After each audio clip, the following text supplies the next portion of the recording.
ಗೀತಾ ಮಹಾತ್ಮೆ.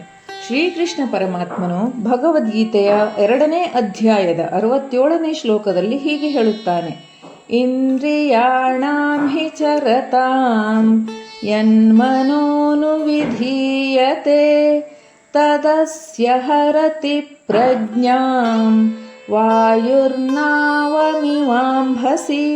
ಹೇಗೆ ಗಾಳಿ ನೀರಿನಲ್ಲಿ ತೇಲುತ್ತಿರುವ ಹಡಗನ್ನು ತನ್ನಿಷ್ಟ ಬಂದ ಕಡೆಗೆ ಸೆಳೆಯುವುದೋ ಹಾಗೆ ನಿಗ್ರಹಿಸದ ಇಂದ್ರಿಯದ ಹಿಂದೆ ಬಿಟ್ಟ ಮನುಷ್ಯನ ಮನಸ್ಸು ಅವನ ಪ್ರಜ್ಞೆಯನ್ನು ಅಪಹರಿಸಿ ನಾಶ ಮಾಡುವುದು.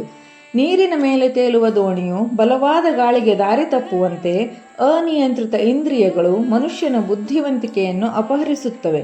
ಎಲ್ಲ ಇಂದ್ರಿಯಗಳಲ್ಲಿ ಯಾವುದಾದರೂ ಒಂದು ಇಂದ್ರಿಯವು ಭಗವಂತನ ಸೇವೆಯಲ್ಲಿ ನಿರತವಾಗದಿದ್ದರೂ ಅವನು ಪಾರಮಾರ್ಥಿಕ ಪ್ರಗತಿಯ ಮಾರ್ಗದಿಂದ ವಿಚಲಿತಗೊಳ್ಳಬಹುದು. ಯಾವಾಗ ನಾವು ಇಂದ್ರಿಯಗಳನ್ನು ನಿಗ್ರಹಿಸದೆ ಅವು ಎಳೆದತ್ತ ಹೋಗುತ್ತೇವೆಯೋ ಆಗ ನಾವು ನಮ್ಮ ಗುರಿಯಿಂದ ವಿಚಲಿತರಾಗುತ್ತೇವೆ. ಇಂದ್ರಿಯಗಳು ತಮಗೆ ತತ್ಕಾಲಕ್ಕೆ ಯಾವುದು ಪ್ರಿಯವಾಗಿ ಕಾಣಿಸುತ್ತದೆಯೋ ಅದನ್ನು ಮಾತ್ರ ನೋಡುತ್ತವೆ. ಇದರಿಂದ ಮೊದಲು ಸುಖಪಟ್ಟರೂ ನಂತರ ಎಂದೆಂದೂ ಸಹಿಸಲಾರದ ನೋವುಗಳಿಂದ ನರಳಬೇಕಾಗಬಹುದು.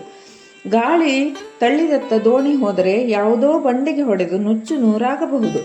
ಒಳ್ಳೆಯ ನಾವಿಕ ಬೀಸುವ ಗಾಳಿಯಿಂದ ಪ್ರಯೋಜನ ಪಡೆಯುತ್ತಾನೆಯೇ ಹೊರತು ಅದು ಹೇಳಿದಂತೆ ಕೇಳುವುದಿಲ್ಲ. ಅಂತೆಯೇ ಇಂದ್ರಿಯ ಹೇಳಿದಂತೆ ಕೇಳುವವನ ಬುದ್ಧಿಯೂ ನಾಶವಾಗಿ ಅವನು ಮತಿಭ್ರಷ್ಟನಂತೆ ವರ್ತಿಸುತ್ತಾ ಅವನತಿಯ ಕಡೆಗೆ ಸಾಗುತ್ತಾನೆ. ಬುದ್ಧಿಯೇ ಕುಲಗೆಟ್ಟರೆ ಪಾರಾಗುವುದು ಹೇಗೆ? ಯಾರು ಇಂದ್ರಿಯಗಳನ್ನು ಎಲ್ಲ ವಿಷಯ ವಸ್ತುಗಳಿಂದ ಸೆಳೆದು ನಿಗ್ರಹಿಸುತ್ತಾನೋ ಅಂಥವನ ಪ್ರಜ್ಞೆಯು ಸ್ಥಿರವಾಗುವುದು.